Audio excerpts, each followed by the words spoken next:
Welcome back to another edition of the Edge podcast. Publisher Brenden Slaughter here, joined by BeaversEdge recruiting analyst Dylan Callaghan-Croley. It's good to catch up with you again, Dylan. It's been a minute since we've had you on the Edge podcast, but been busy diving into the recruiting game for us and getting us ready ultimately for this early signing period.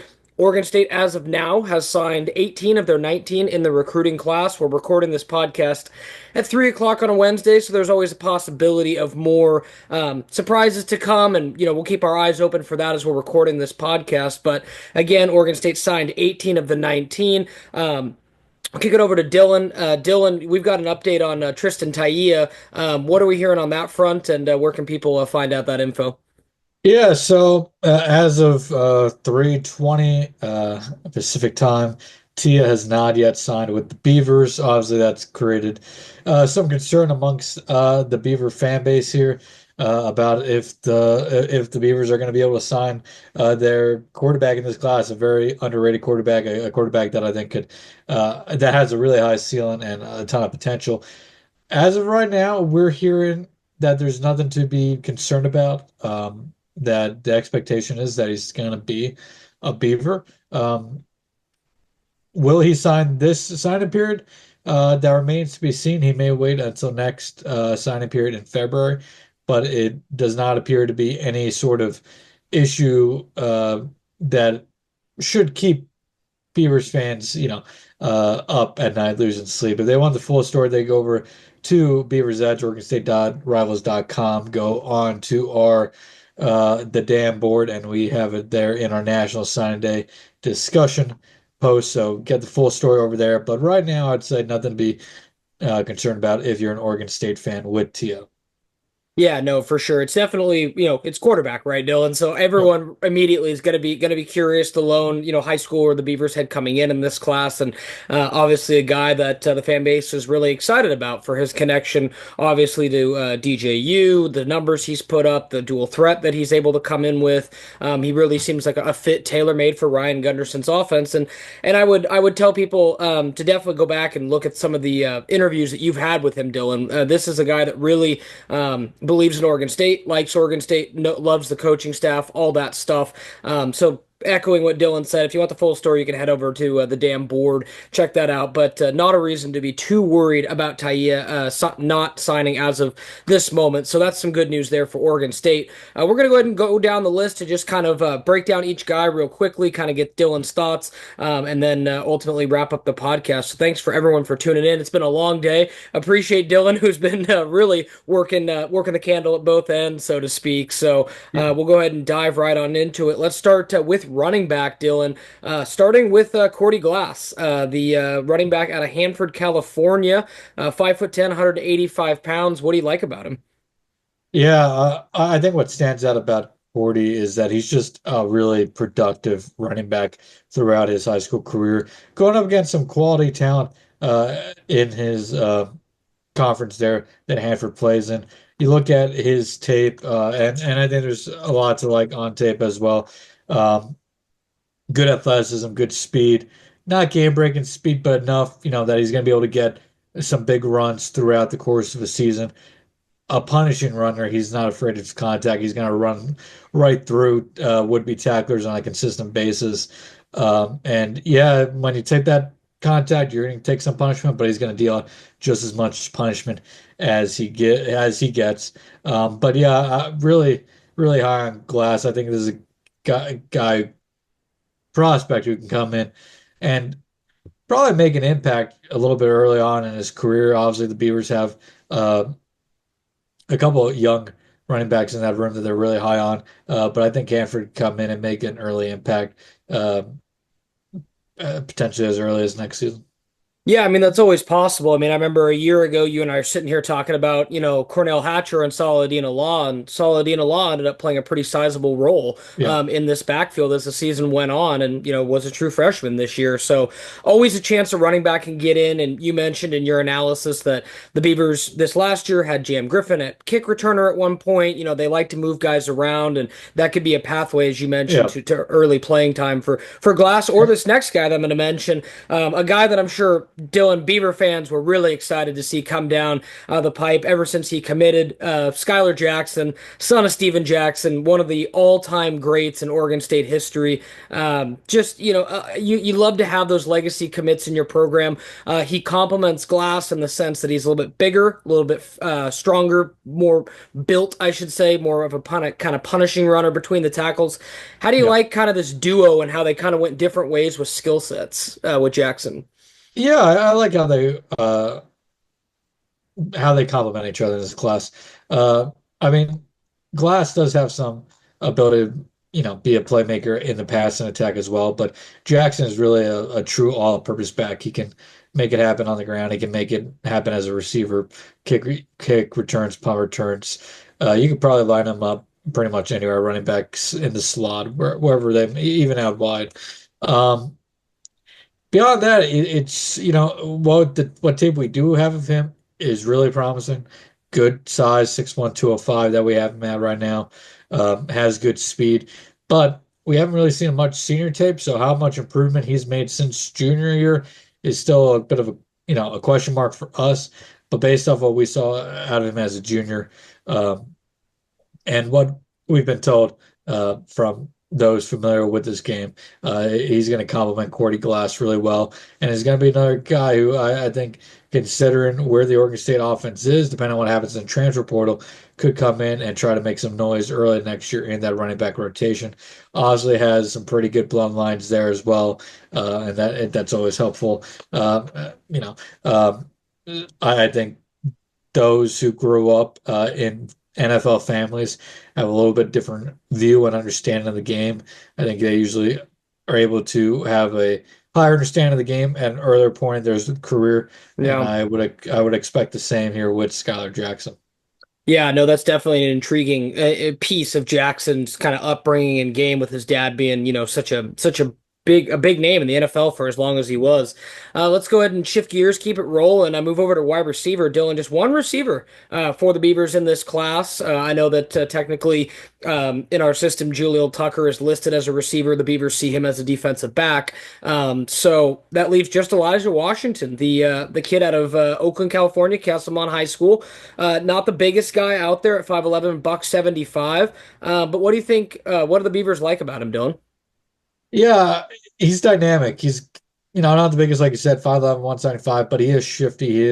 Now, He has strong enough speed that he will be able to stretch the field, I think, on a quality basis for the Beavers. Tough runner, elusive in space and in close quarters. Has the ability to make some tight cuts, quality route runner. Uh, Kind of like with Jackson, not much tape out there of recent. But if you have any, questions beyond what he brings to the table from his junior tape, I think you just have to look at the offer sheet. It's a pretty quality one. Arizona, Cal, Washington State, San Diego State, San Jose State, Nevada, among those interested. Obviously not an elite offer sheet, but it's a pretty decent one. One that there's plenty of programs that the Beavers will face in the future on a consistent basis. And um, unfortunately, with how things are right now, these are tough recruitments the Beavers are going to have to win. Is when you're going up against those teams you're going to face on a regular basis. You got to win these type of recruitments. They did that with Washington, and I think he has quite a bit of upside. But again, with not much senior tip out there, it's hard to say where he is in his career or in his development right now, and it's hard to project what type of impact he can have in both the immediate and long term. But I think overall, a pretty high ceiling for the Oakland native. yeah, I was going to mention the offer sheet too. That was one thing that really stood out to me too is, obviously, you have your new comrades and, San Diego State, San Jose State, and Washington State, in the future Pac-12 kind of on the same footing ground as you as far as what you can sell. But he also had a Cal and Arizona offer. And we know that's an ACC and a Big 12 school now. And, while it's hard to come to that new reality, it does make a difference as far as recruiting resources and potential NIL packages and all those things that, these programs sell these kids. So again, nevertheless, a solid win for Oregon State despite just the Yeah. one receiver. That could be a position they maybe peek at in the portal too with just one guy, but they Yeah. also could be pleased with where they are with most likely Darius Clemens, Trent Walker. Trent Walker already announced, and the crux of that kind of receiving core coming back. So that'll be something to keep an eye on for sure. Keeping things rolling. We go over to tight end. Oregon State seems to always grab a couple of these at least once a cycle, Dylan. A tight end out of the Northwest. They can kind of grow, develop, and then in a couple years he's making pretty big plays. Tell me why Cody Signer, the Crane, Oregon native, and yes, folks, Crane is not the biggest town out there. So he's coming. I got to give him credit for doing the deep research into Cody, but 6'7", 215. He put some more weight on that frame, Dylan. I could see this guy being a tough matchup, at least as a pass catcher, not to mention as a run blocker. Yeah, I mean, if tight end doesn't work out for him long term, very easily could just move one spot over to being a tackle. Good point. Um, uh, Overall, not the fastest tight end in the world, but the size 6'7", 215 obviously stands out. He has strong hands, good catch radius. He's everything you want in a pass catching tight end, he has. Um, he's shown the ability, like you said, to be a good blocker, which again would translate well to offensive tackle if that would be something that happens down the road. Um, I think there will be an adjustment going from rather small town football, Hmm. obviously, Yeah. not facing obviously equal talent on a regular basis. Definitely not facing kids who are anywhere close to 6'7" on a regular basis. Hey, Uh, now you know deal. We can have some tall guys. These small Oregon towns, man. um, No, all jokes aside, I get what you mean. but definitely, so I think there may be a little bit of an adjustment in that aspect for him. But it's all going to come back down to adding that size, whether he's a tight end or whether he eventually moves to tackle. Which again, no inside info there in terms of position, just spitballing that if tight end doesn't work out here, you got a perfect size tackle right here at 6'7", um, and it would move well for a tackle as well. Right. But add tight end, definitely a little bit of a project because he needs to add probably another 40 to 50 pounds, considering he's Sure. 6'7". So that'll take time. Refine his game. That'll Yeah. take time. So we're still talking, not making an impact for quite a while, but definitely has quite a bit of upside. I think a high ceiling, well, a decently high ceiling as well, thanks to that size, his strong hands, and his ability just to be a big target no matter where he is on the field. Yeah, no, for sure, for sure.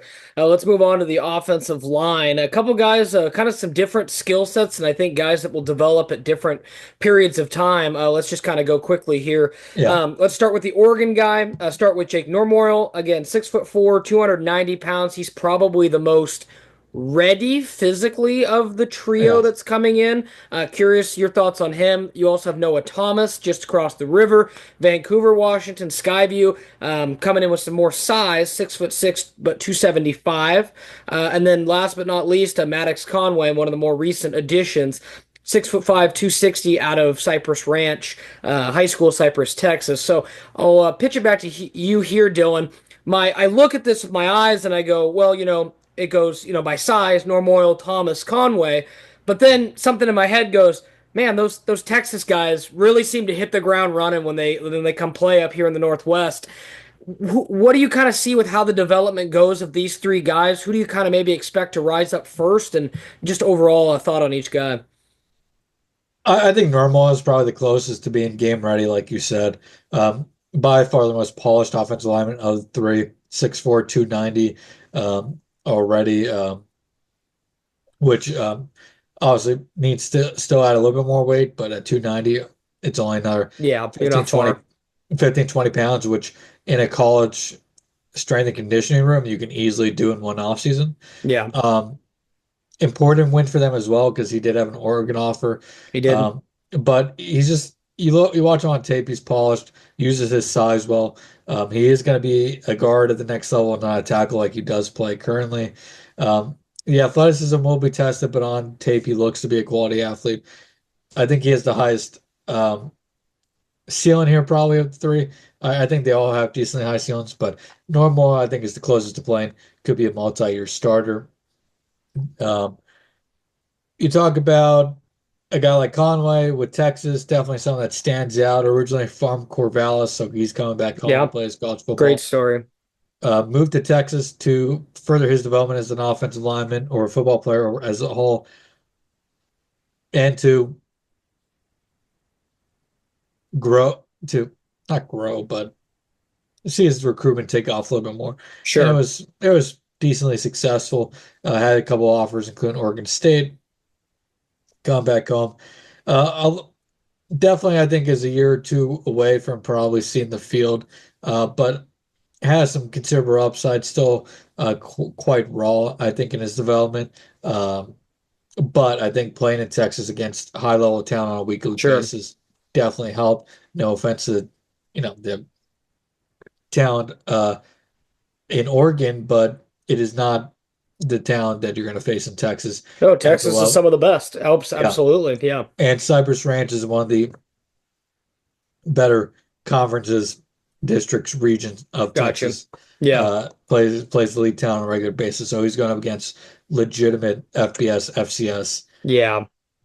prospects on a weekly basis. Uh, no, Thomas, another raw prospect, has great size, um, decent athlete, moves well, um, but definitely a bit of a project since he has still been newer to the game, I am told. Um, but once he adds more weight to that 6'6" frame, that's going to help as he gets stronger. That'll help. But very intriguing combination of size and athleticism. No, for sure. And again, you look back at, Oregon State just wanting to continue to maintain the depth in that room. And, that's why we've also heard that, offensive line is going to be a position to target for Oregon State. They got great news with Van Wells announcing today that he would return for his senior season. But as it stands currently, that is the one returning starter as left tackle, left guard, right tackle, right guard, all exhausted eligibility this season. So it will be a very different offensive line for Oregon State next year. And to Dylan's point, be curious to see who can rise up the depth chart quickly. But to his point, I like the upside of all these guys.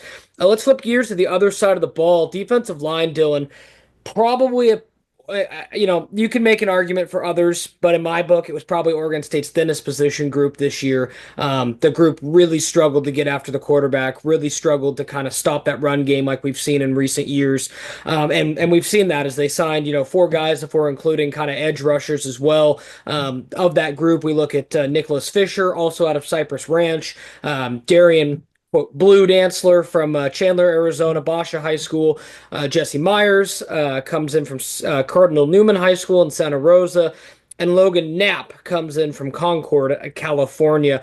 A very kind of different group of guys, but it kind of seems more like these guys are at least appearing to be more edge rushers than interior defensive linemen as we're looking, Yeah, Dylan. But that yeah. also, but to your point, could be a couple guys who are, put on the strength conditioning program, put on weight over a couple years, and could play the interior of the line. But what do you see out of this group now? And is there anybody who you think could maybe jump and potentially help the Beavers sooner than later in that group?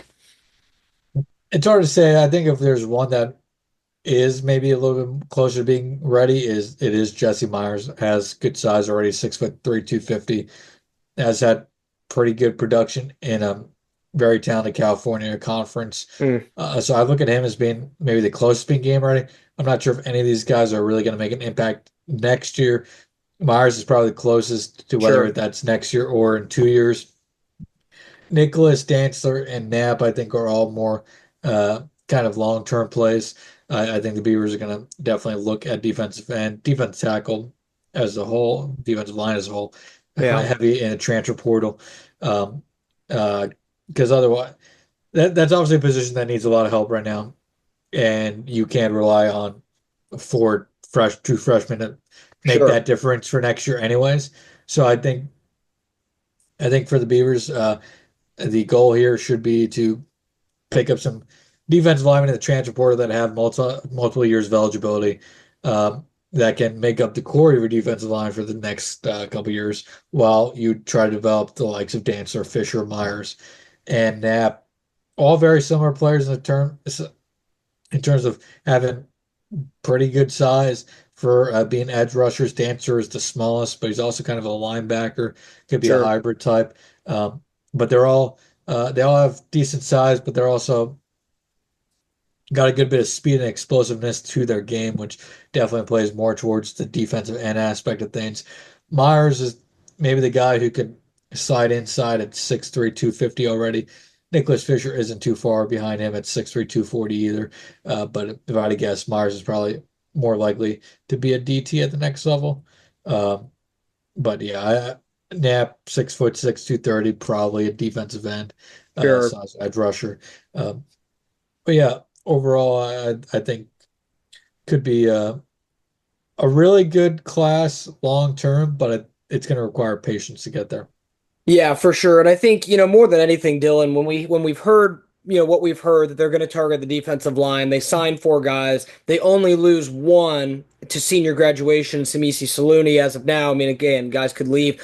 But this last year, you had so many guys, that were on the shelf as far as Nick Norris, Takari Hickel, Kels Howard, and that led to some huge depth problems. Not only just you didn't have young guys, Dylan, you were converting Andy Alfieri from tight end to edge rusher. You were putting Dylan Sikorsky, an offensive lineman, at nose tackle at the end of the year. There were just some real depth issues that the Beavers had, and I think if everything holds and you have one outgoing guy and you have four incoming freshmen, then you grab a couple guys from the portal, all of a sudden the depth in that room looks a lot better next season. And for the sake of this argument, we're kind of meshing the outside linebackers and defensive line together. The Beavers kind of Yeah. use a hybrid kind of formation as far as that. But just know that in the grand sense, I think they're definitely going to look to rebuild depth there. So that's definitely interesting. And Or go ahead. Yeah. no, I'd also say, um, I was just going to comment desperate times call for desperate measures when it comes to defensive line. Um, but yeah, it's definitely a spot that, like you said, hurt by the injuries this year. Um, and you have some really high upside pieces from last year's class and this year's class. But yeah, I think, yeah, going to be a position you have to target heavily in the portal. And not to mention, with the 105 scholarship limit coming up next year, not Yeah. sure where the Beavers sit right now in total players. Um, Now that limit of 105 is for all players, not just everybody's technically going to be on scholarship going forward. That'll be something we have to break down soon as well on the site at OregonState.rivals.com is what the number is right now, how Yeah. where the Beaver where it is compared to 105, how much room the Beavers have or whatnot. I know for the other teams I cover, one of the teams, is losing 15 guys to eligibility, but they're at 125 players on the roster right now. You Mm. add 20 new signees, you suddenly have to get rid of 40 guys by next fall. So we'll see where the Beavers are at, and that's going to dictate a lot of what happens. The transfer portal creates some craziness in college It football. does. So there likelihood is going to be at least a couple guys, maybe not defensive line, but throughout the roster that maybe we didn't expect to enter transfer portal, potentially do enter the portal, which opens next Monday. It's a good point. And again, to Dylan's point about the rosters kind of changing a little bit. And for the longest time, it was in the 80s, and now it's kind of changing, and just the entire way of how college football is being handled, and even NSD, Dylan. I mean, National Yeah, Signing Day has become such a different event from when I first started. I'm sure for you as well. Like, remember when February was still the jam, man? The yeah, party was in February. Then it was, hey, guess what? The party's gonna be in December, but February will still be okay. Then it's kind of come down to be like, the party still happens in December. There's a few additions in February, but February is not what it once was. And I think the transfer portal is yeah. kind of changing what NSD is a Um, little bit. yeah, so this is just based off ESPN's roster they have, just because there's easily copy and paste ball into a spreadsheet. It looks like Oregon State is at 115 players on the roster right now. So you're looking at about 10 guys have to about leave to get to that 105 by next fall.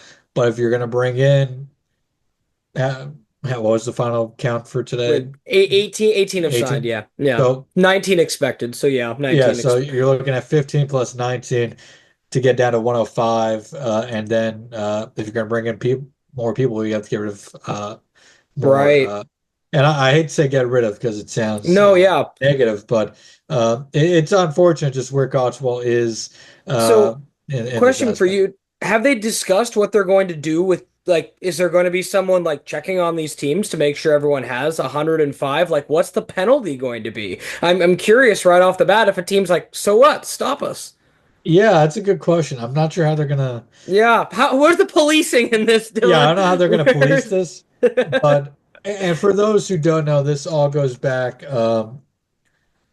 to the House ruling a couple Yes. months ago, um, which instituted new roster limits across sports. So it didn't just affect football; it affected every Right. sport known to man. I mean, baseball went up from 11.7 scholarships to 34. Uh, Right. Basketball went up. Now, it doesn't mean you have to fulfill all those scholarships. Like, I don't know if Oregon State baseball is going to fulfill 34 scholarships, Yeah. but a sport like football, you're probably going to fulfill those scholarships. Unfortunately, what it for most programs and a lot of players right now, most programs are over that 105 total players because of walk-ons. And really, the walk-ons are going to be the ones who suffer here because that 105 is a hard limit. That is Yeah. what you're allowed maximum on your roster. So it really is going to hurt walk-ons, and that's why I said everybody's really going to be on scholarship. Now, how you use those 105 scholarships is up to your discretion, but I mean, you can give out partial scholarships, Right. but in football, if you're only allowed 105 total, then yeah, I mean, really don't have many options of how you're going to use those. But yeah, so that'll just be the key number. Remember Yeah. this offseason as we go through transfer portal is 105. But let's get back to the signing class. Yeah, no, for sure. And that'll be something to keep an eye on at Beaver's Edge as we'll have an updated scholarship chart later this week once the new signees settle in and we start to get a firm grip on who's not returning to the program. But yeah, to Dylan's point, let's move over to linebacker. Jeremiah Ione. Is this a guy, Dylan, that they see, obviously comes in listed as an outside linebacker, kind of seems to have more of the ideal skill set that Trent Bray looks for as his inside linebackers. Is it determined where he's going to play yet, or is he kind of enough of a dynamic athlete you just kind of want to wait and see? Because this is maybe one of the gems of the class. Yeah, I think he has a chance to be one of Jam's one, and he is the longest standing commitment in this class.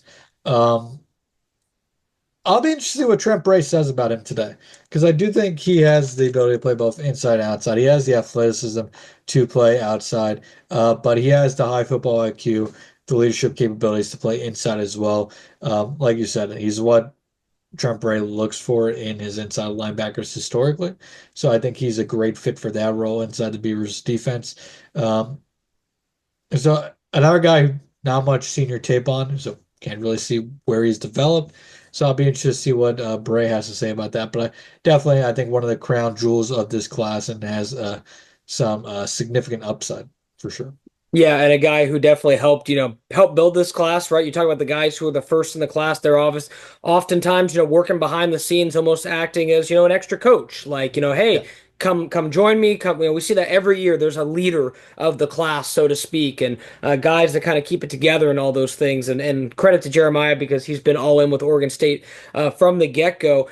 And that brings us to our final position group, Dylan, where the Beavers definitely they went all out, pulled in. As of now, we got five defensive yeah, backs coming in this class, four of which from the high school ranks, one coming from the JUCO ranks in Jaleel Tucker, and then from the high school ranks, Sean Craig comes out of Liberty High School in yeah, Henderson, Nevada.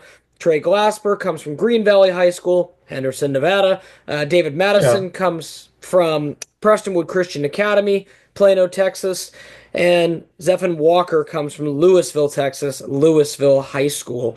So again, Dylan, considering that the Beavers have a couple guys going out the door this year as far as guys that were scholarship defensive backs, obviously you're kind of you're reinvigorating the talent pool, kind of starting this process over of developing and building guys up.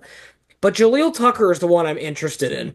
This is a guy who at one point was a yeah, four-star talent. He was a receiver yeah, coming out of high school, yeah, went to Oregon, didn't work out there, went to San Diego State, didn't work out there, ended up at San Diego Mesa Community College, played wide receiver and DB. Beavers see him as a DB. His position, he was recruited by Rod Chance when Rod Chance was at Oregon. These connections are just over the top. This Yeah. is clearly Rod Chance still sees something in this young kid's athleticism, from what I can tell. Yeah, that's the thing, right? Because otherwise there's not much to go on. Right. I mean, there is upside there. He still is very much, I think, that player that he was coming out of high school when he was a four-star prospect. But why? But why hasn't it worked out so far? I mean, uh, throw San Diego Mesa out the door because that's JUCO. That was to Sure. go. That was to get back to where he is today. But it didn't work out at Oregon, and then he went down to San Diego State. Didn't play a snap for the Aztecs. Ends up going to San Diego Mesa, and now with the Beavs. I mean, I think there's a lot of upside, but I it's just really hard to You don't it's know. We hard. just don't Yeah, know. Yeah, it's a gamble. It's a it wild is. card. He is. I would not be surprised if he comes in and is a guy who makes an impact next year. I wouldn't be surprised if he comes in and we don't see him play a single snap. Like it just you don't know what you're gonna It's a get. bit of a gamble. It's a Yeah, gamble. I mean, a gamble it's a on gamble. athleticism, a gamble on the talent, a gamble on Yeah, Rod Chance saying, "Hey, I liked this guy 2 years ago. Let's give him yeah, a third shake." Really, I mean, you know what I yeah. mean? And the good news for the Beavers is the secondary is a room that is good enough historically uh, under this defensive staff.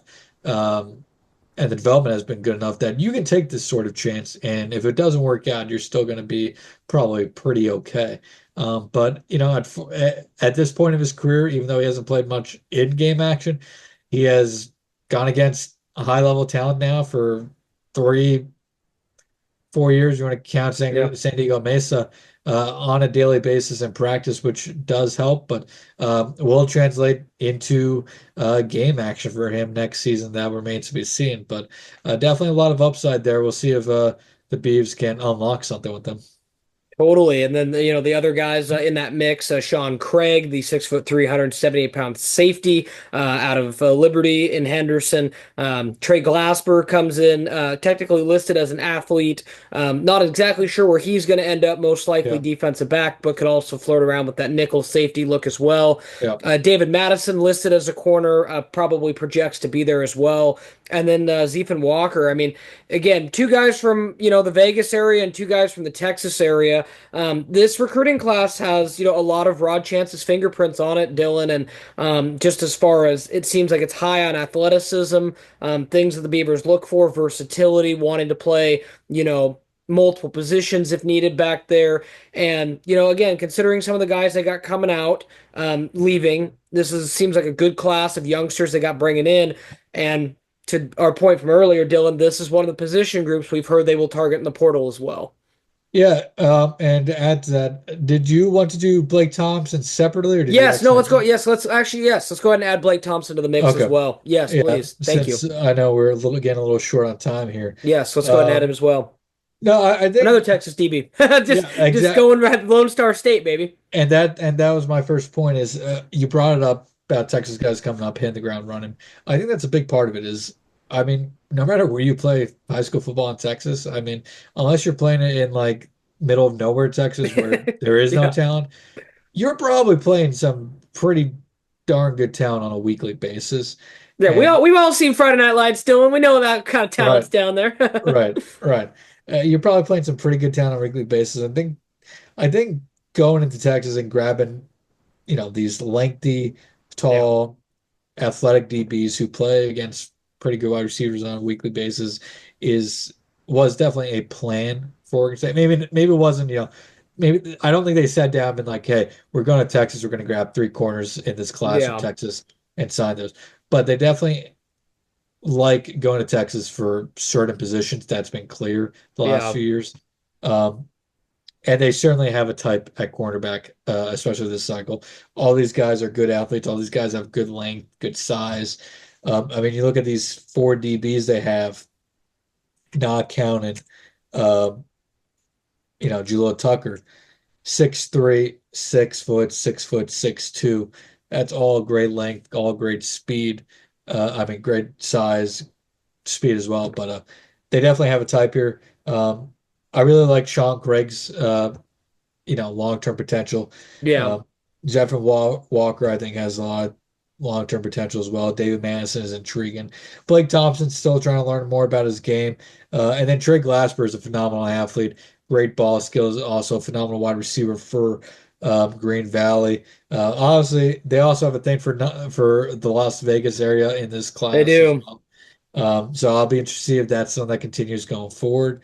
Um, but yeah, it's very interesting that if you look at this class as a whole, you can really circle three big areas in which they got most of their talent: Texas, Las Vegas, and then um, the San Francisco Bay Area of California, Northern California, is those three areas are kind of where they lived this cycle, which Yeah. is as a whole. Yeah, it'll be interesting when we kind of do a class breakdown and stay tuned for that in the coming days too, where we kind of break down where each guy's from. And to Dylan's point, I kind of want to see how that kind of breaks down on a piece of paper, just because, yeah, like to say, it's definitely a little bit of a shift from what we saw from the Yeah, previous staff, Dylan. Like, I'll be honest, Texas, they flirted around with Texas and in Smith's tenure, but if memory serves, not so much into Las Vegas and seeing. yeah, We know that's a talent hotbed, and it can be. There's some yeah, good football played down there. yeah, And, to that point, even UNLV has started to realize, hey, there's some homegrown talent right here, yeah, kind of a thing. yeah. So that's definitely something to keep an eye on as well. And overall, like, I know that like nowadays, Dylan, and we'll kind of close the pod on this note, like we were saying before, NSD probably has a different feel, especially for like Oregon State fans, because you just don't know, like, hey, are these guys going to be here in 2, 3 years, right? That's kind of the new normal that we're all adjusting to. Yeah. But nevertheless, it's still something that you have to go, and you can't rest on your laurels and just say, hey, we'll get everybody we need from the portal each year. And in the sense of Oregon State, there are some projects here. Projects are good because they're probably not going to look to depart early. And there's also some hidden gems that I think could be nice. So overall, I think this is just another one of those classes we've seen from Oregon State the last few years where it's not going to blow you away with rankings or anything, but they're guys that the coaching staff believes in, and if you believe in their talent evaluation, roll with it. Yeah, and I think it's also important to note that if Oregon State wants to be competitive and be competing for, the college football playoffs in the future, currently at 12 teams, it's gonna be at 16 teams here in the next couple years, if I had to guess. Yeah. They're going to have to recruit very well in the high school ranks, but the transfer portal is where they're probably going to live and die for the most part. They're going to have to bring in those 1, 2 year guys of eligibility who have upside still, who are looking for the right fit. And Oregon State's going to hope that they're the right fit. We saw Anthony Hankerson have a breakout season this year. He appears to be coming back based off a Twitter post Yep. about an hour ago. So it's going to be about, again, those type of guys maximizing their talent. Yeah. And it honestly, first year under Bray was tough. We'll see how the second year goes, but this class was a good start. Again, Oregon State's 2025 signing class. Big shout out to Dylan Callaghan-Croley for joining me on this Dish of the Edge podcast. Stay tuned. We'll have more coming up on Oregon State's offseason.